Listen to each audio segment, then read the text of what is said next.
What's going on, guys? Welcome back to the channel. Today, obviously, a pretty big day for me on the markets. Now, before we jump into this trade today, which is a SPY put and actually an SPX put that I went ahead and I entered today, exited towards end of day, we're also going to talk about a little SPY swing trade that I continue to hold.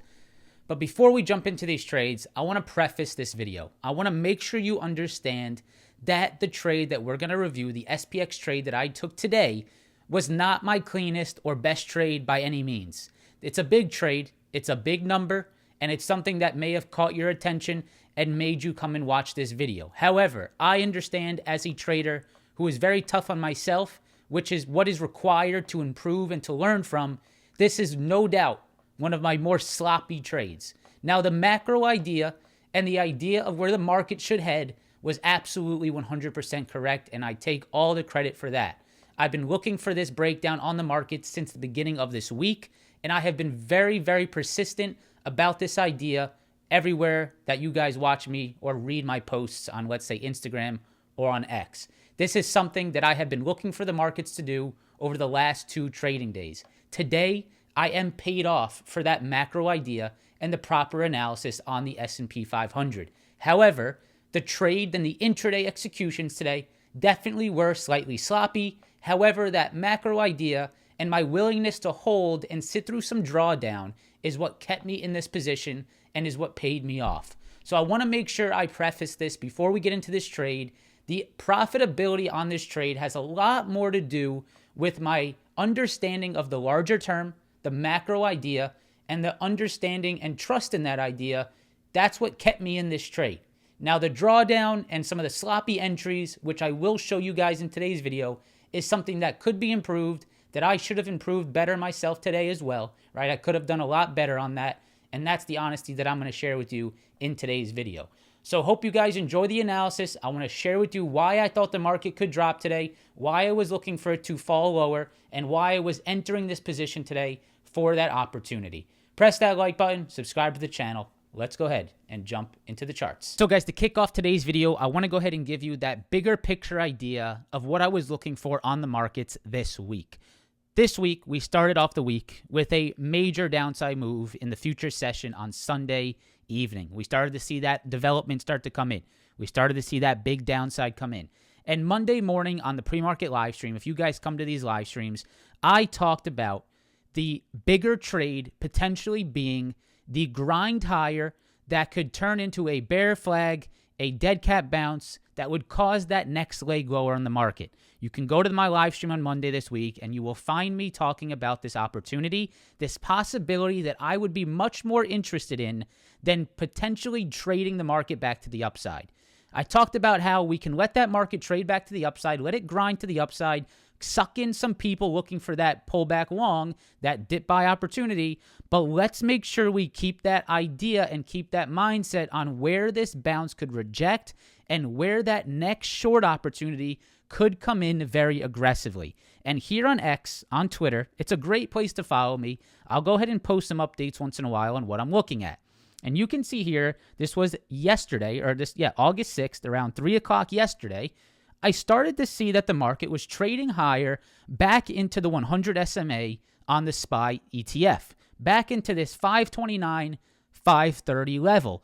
And I started to develop the idea that this could be the spot that the market has retraced back into and potentially starting to reject some of those Friday lows and that 100 SMA on the daily chart. Right here is where we can see how this has played out. And yesterday in the Discord community, you guys can see right here, I'll go ahead and zoom in on my analysis that was provided to the group. This was yesterday after close. I talked to the group. I said, I'm really thinking we are going to see more downside here at this point. The grind higher today, I believe, sucking people in towards that 100 SMA at 529, pushing right back into the Friday lows and filling the downside gap that we got on that Sunday future session. End of day reactions are concerning me of more downside. If we cannot reclaim over 524 tomorrow, this could be a multi-day rejection level I would assume leads to more downside. I knew that we needed to pay attention to where this market was grinding higher into and potentially for that next leg lower. To me, it was a looming bear flag that I had a lot of interest in trying to catch. something that I started to notice about this market over the last 2 trading days, both Monday and Tuesday, is that you were getting this very slow, volumeless zombie grind to the upside intraday. The buying was not convincing at all. We saw that grind, which was difficult to trade on the intraday. There's no doubt about it. I had some losses trying to short those upside grinds because it was just that sort of slow price action that wouldn't really give us that reaction. So it looked like to me that intraday action was very weak. We saw both yesterday as well as on Monday an end-of-day slide. And something that I wanted to point out here on the YouTube video, which I talked about with the group, back in 2022, if you guys were trading in 2022, when the market was dropping down and we saw sort of big drops and retracements and then next leg lowers, when you start to see the market do this type of action, you get these end-of-day slides. You get that intraday sort of grinding action and then that end-of-day sort of rug pull, sort of give up. And over the last 2 trading days, we have seen that precisely. Both yesterday and today, we have seen sort of morning grinds into supplies and then that end-of-day give up that shows a lot of selling coming in towards end of day. This was something that I was spotting yesterday, spotting on Monday, and I really, really tried my best to stay true to that type of thought and that analysis. And today, I finally caught it correctly. So let me go ahead and sort of jump into the technicals here, but I hope you can sort of understand where my mind was, because where my mind was and how confident I was has a lot to do with the profitability of this trade, guys, more than you think, okay? There's a very important thing in trading, and that is conviction. I had to be convicted. I had to be convinced and have conviction, whatever word you want to use there, it all means the same thing. I had to be convinced that the upside grinds intraday were sort of meaningless, and they were sucking in bulls, sucking in retail traders into these rejection points that are coming in heavy towards that end-of-day move. And so I had to stay true to that thought process. If I gave up on that thought process, if I wasn't as confident, there's probably a very good likelihood that I wouldn't be here right now catching this move if I was just sort of lackluster on my trust in this general macro analysis on the SPY here over the last few trading days. So let's go ahead and talk about the technicals. Let's talk about the SPY. Let's talk about the ES. Let's talk about the NASDAQ and the QQQ. And another reason why I was so confident here is because every single one of those were doing the exact same thing. The SPY, the ES, the QQQ, and the NASDAQ were all setting up slow grinds, filling gaps, back into rejection points that I'm looking for more downside continuation. So right here on the SPY ETF, guys, we saw, and I'm actually going to go ahead and put these gaps. I'm going to go ahead and take off the after hours action so that we can see the gap on this chart. Right here, this is the 1 hour chart. And let's go ahead and take a look over. You know what? Actually, let's go to that 15-minute because I think it actually displays it a little bit better. So here's that 15-minute chart, guys. This is the 15-minute, and this is the last 3 trading days. So right here, what we can see is that we had a very clear gap down on the market on Sunday in the future session. I'm going to go ahead and clean this up for a second. Let me go ahead and clean this up just 1 second so I can really display what I was watching here so that this really makes sense to us. I want to make sure this is abundantly clear, and hopefully this gets the point across as best as I can. So right here, I'm actually going to put this level here. I'm also going to add my level down at that 530, which is really where I was watching today, which was right around there. So $530 and that 100 SMA. So right here, this is the SPY 15-minute chart with the after hours excluded. And so we can see the gaps on this chart. And we can see right here a major gap down on the SPY in that Sunday future session. Now, over the last 2 trading days, you have seen this sort of grinding upside move back into that gap fill area, right? We have basically just traded back into Friday's lows. And so if you guys sort of watch my videos and understand what I look for breaks and retests of previous lows in a downside market, right? If we're going to continue down on this market, we're going to make lows, right? We're going to break them, we're going to retest them, and we're going to look to short back at those previous lows. And so this is pretty much just a larger term break and retest trade. It has to do with that break and retest, And it has everything to do with that previous Friday low, right? So we had that Friday low here on the SPY ETF. We had that gap down move on Sunday futures market. And over the last few trading days, we've had this pretty painful just grind trade back into that Friday low. And so this morning, when I saw the market back at that Friday low, I knew that it was my time to get aggressive. If my trade idea was going to work out, I had to take action today, right? I knew that we were trading back at that Friday low. We were back at that 100 SMA, which was just a double confluence here, right? Not only were we trading back into Friday's lows, we were trading back into the 100 SMA, which could be that rejection point if we push back into it, right? Break below on a gap down, fill that gap back into that Friday low, back into that 100 SMA, and start to create that short position at that retest level, which was those Friday lows, and stay patient for the potential of a move lower off that level. You can see very clearly the bigger picture here that was forming on the SPY ETF.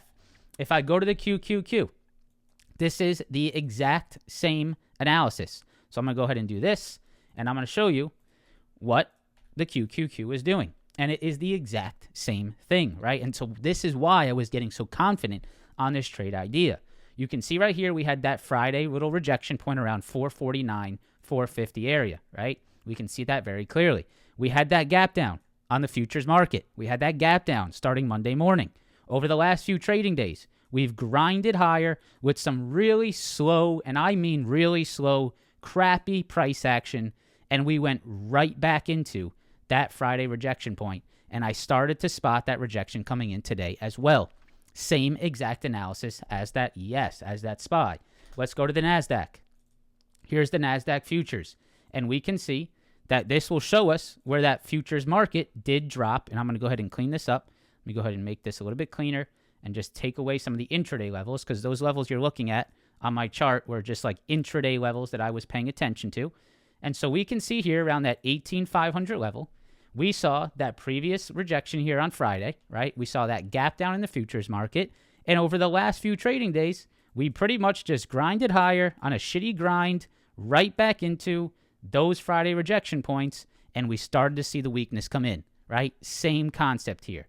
And if I go finally to the S&P 500, and I'll go ahead and take away some of these levels just to clean this up, we can see once again, we had a gap down here on the ES, and we had that downside futures market, and over the last few trading days, we pretty much just had that grind higher right back into that gap fill level. So I hope you can start to see here how every single index, the S&P 500 futures, the NASDAQ futures, and the SPY and QQQ ETF, were all setting up the exact same bear flag, retest back into the gap fill, and look to see if that starts to fade. Now, the reason why I'm getting so particular on this larger term idea, guys, is once again, I will talk about how important this was to stay in this trade, right? Even through some drawdown, stay in the trade. Understand the bigger picture, right? Understand what this market is trading higher into.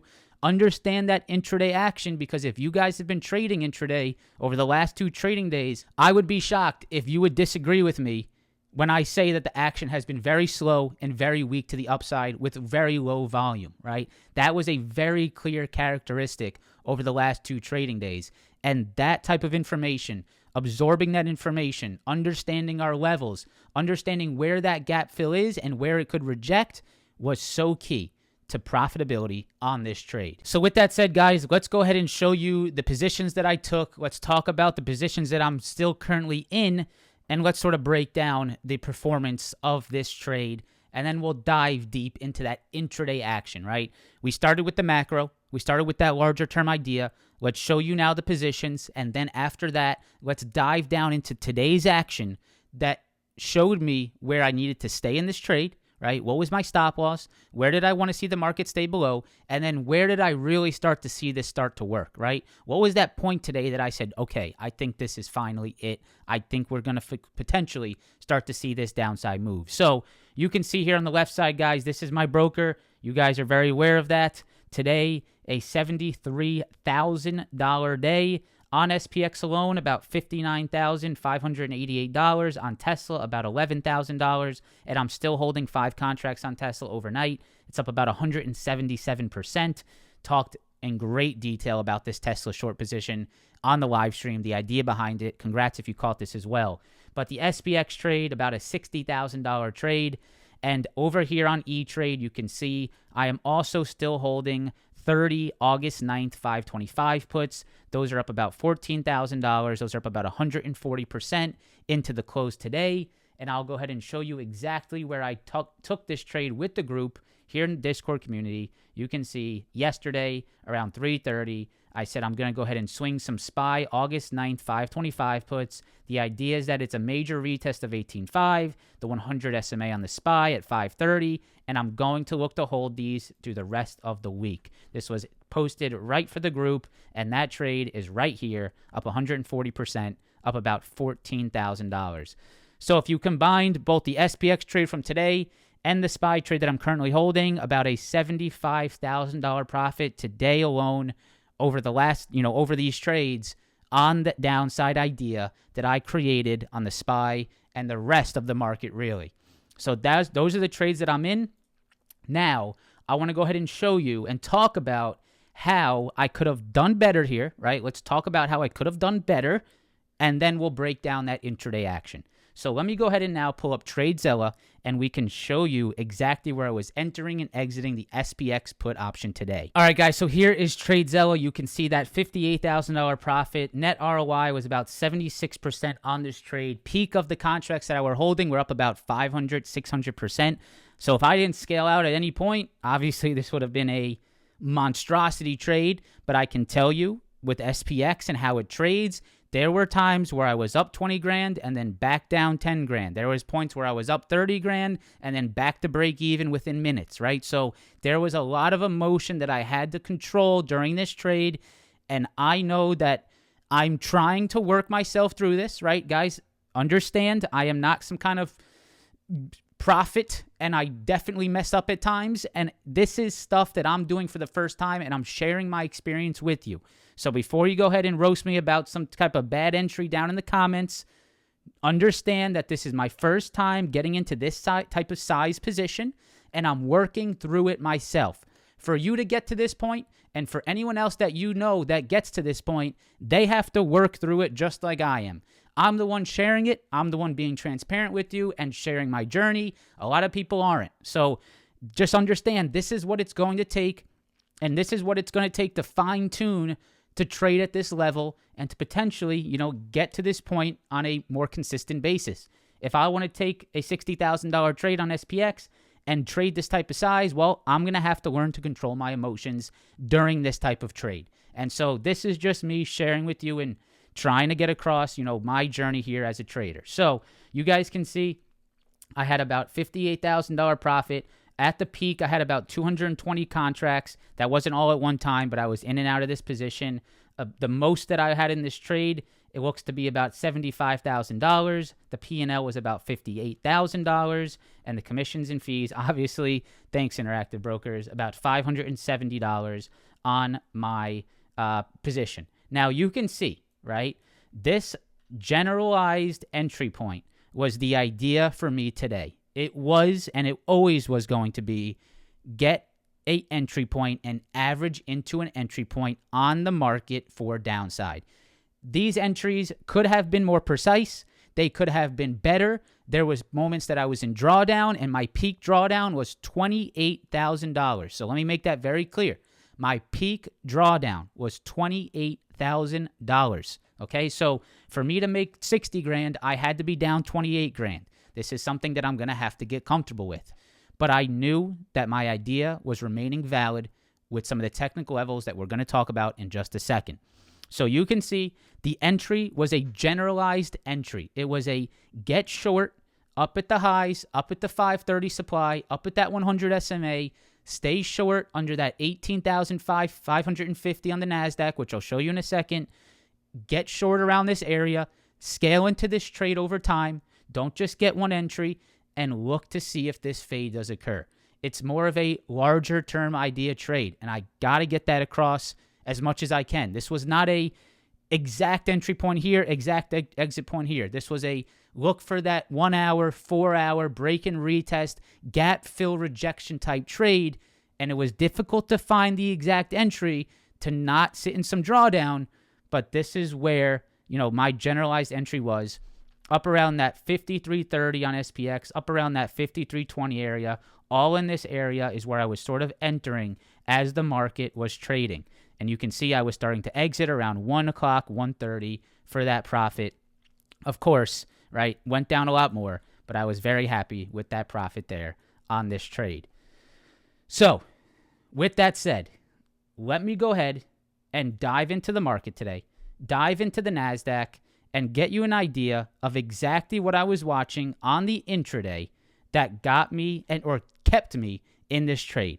The first thing that I'm going to show you is actually not on the ES or the SPX. The first thing I'm going to show you today is the NASDAQ futures. And right here is market open. I'm going to go ahead and turn on the highlight extended hours so you guys can see market open on the NASDAQ futures. This morning, we had a drive to the upside. A drive to the upside right into this 18,550 level, 555 level, 18,555. We had a very clear established high that I started to use as my guideline, right? Over the first 30 minutes of the market, we started to see a high form on the NASDAQ around 18,555. This was extremely close to my 18,005 level, and I'm going to go ahead and show you really quickly where this level comes from and how important it is. So if I go to that 1 hour chart, you can see right here that on that 1 hour chart, this was that Friday rejection point. Right here around this 18,555, 18,500 was that gap fill and that Friday rejection area. So you can see, look how clean that little top that was forming was. This was also, if I zoom out, this was not only just that, but if I zoom out on this 1 hour chart, this was also this previous low right here. You guys see this wick low over here? See this right here?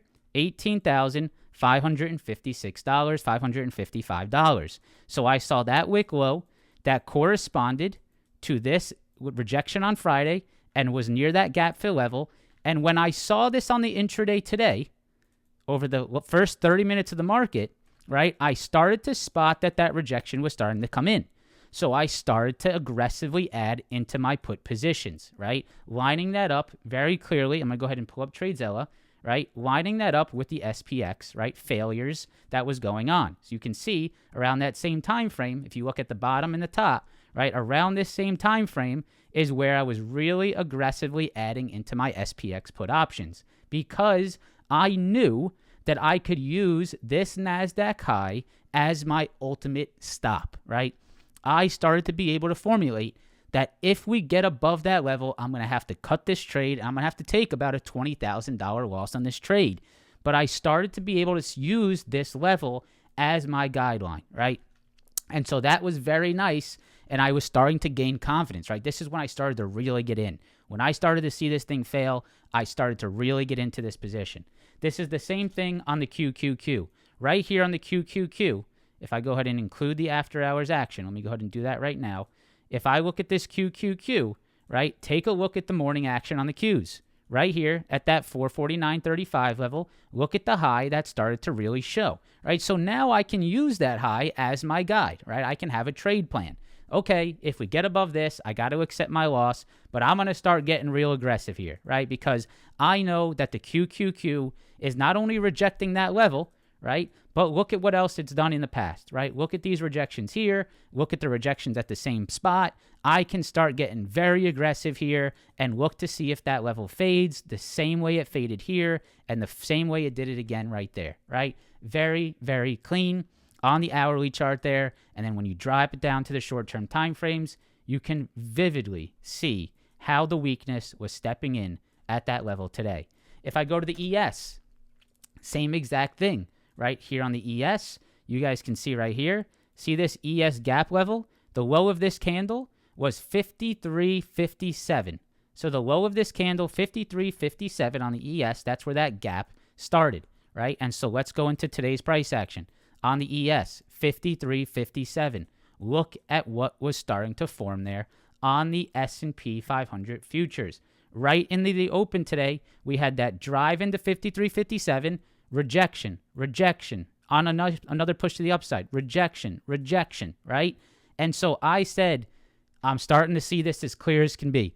Qs, NASDAQ, S&P, SPY, all rejecting this exact level over the first hour of the market.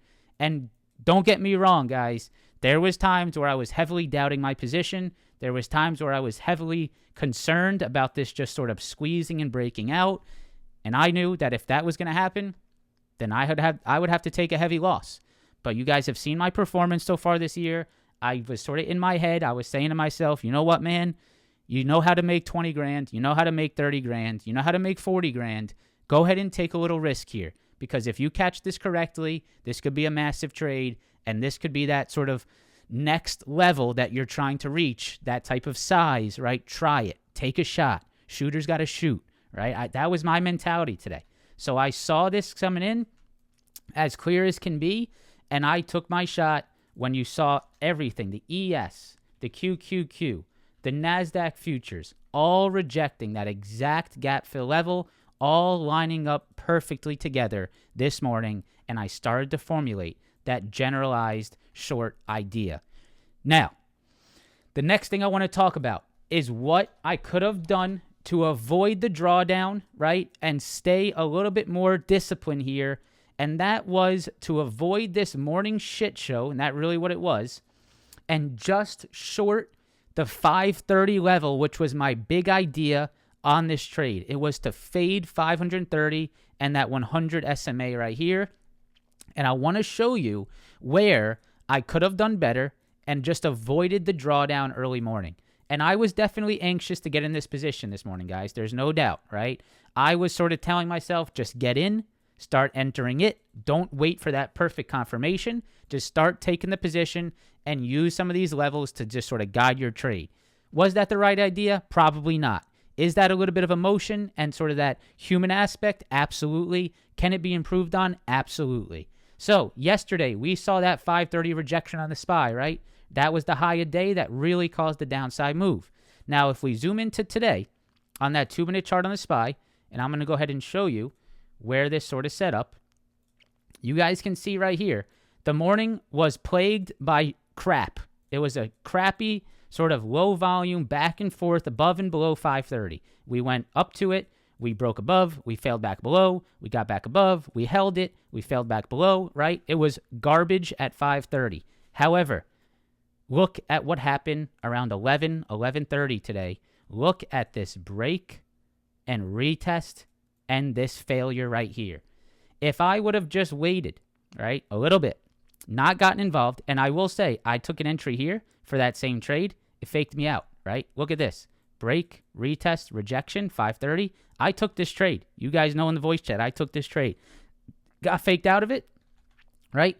But look, it did it again. 530, break and retest, rejection. Got back above, broke back below. 530, break and retest, rejection. So if I would have just taken this trade or just taken this trade and avoid sort of averaging into this position and sitting through this chop, if I would have just executed here on my original idea, 530 break and retest rejection, I would have avoided all of this, right? And I would have been instantly in profit on this position, which would have been beautiful. So that's a little bit of a learning lesson for me, right? Wait for it to get sexy, right? I saw this sort of low that was forming on the day, and all I really needed to do was either wait for that 530 break and retest or take a look at this. This was another trade that we took in the group today. I either wait for the 530 break and retest and take my shot, or wait for that low to break, which was right here, morning low, intraday low. Take a look at this sexy one. Look at this right here. Break, retest, rejection, retest, rejection. Look at that entry point. That would have cleaned up things a whole hell of a lot more if I would have maybe just waited for that break and retest of the intraday low, right? These little things that you see in hindsight that we try to instill in our trading, right? If I just avoided this and said to myself, let's wait for the break of low of day, let's look for that break and retest of low of day to get a clean entry. If I would have done that, I would have not, I wouldn't have had the sit-through drawdown, and this would have been a pretty much perfection trade to the downside on a break and retest of that low on the SPY. Quite beautiful there. Sort of a learning lesson that I could avoid that morning chop if I am more disciplined and less anxious to trade that idea early morning. I think that's about everything that I wanted to touch in today's video. It's getting long. It's about 30 minutes. I hope you understand sort of some of the things I talked about. I talked about the macro idea picture. I talked about the size and how I'm trying to work through some of this size and that emotion. I talked about some of the intraday action that I was looking at, what kept me in the trade, the drawdown that I was sitting in, and we talked about some of the things that we could have improved on, right? What we can always improve on, what we could have done better. That's something I touched here as well. So guys, I hope you enjoyed today's video. If you learned something from it, go ahead and press that like button, subscribe to the channel. That bear flag on the market, I'll show you once again before we go. That bear flag on the market, I truly believe could lead to more downside here, right? This was an analysis that we talked about in the group. You guys can see this bear flag that is formed on this market. I truly believe think it can lead to more downside, so I would continue to watch this over the next few trading days. If you want to get updated levels on this SPY every single day, go ahead and check out the pre-market live stream. We're going to definitely be going over this tomorrow at 8 a.m. Make sure to come ahead and join me. Press that like button, subscribe to the channel, and I will see you in the next one. Peace.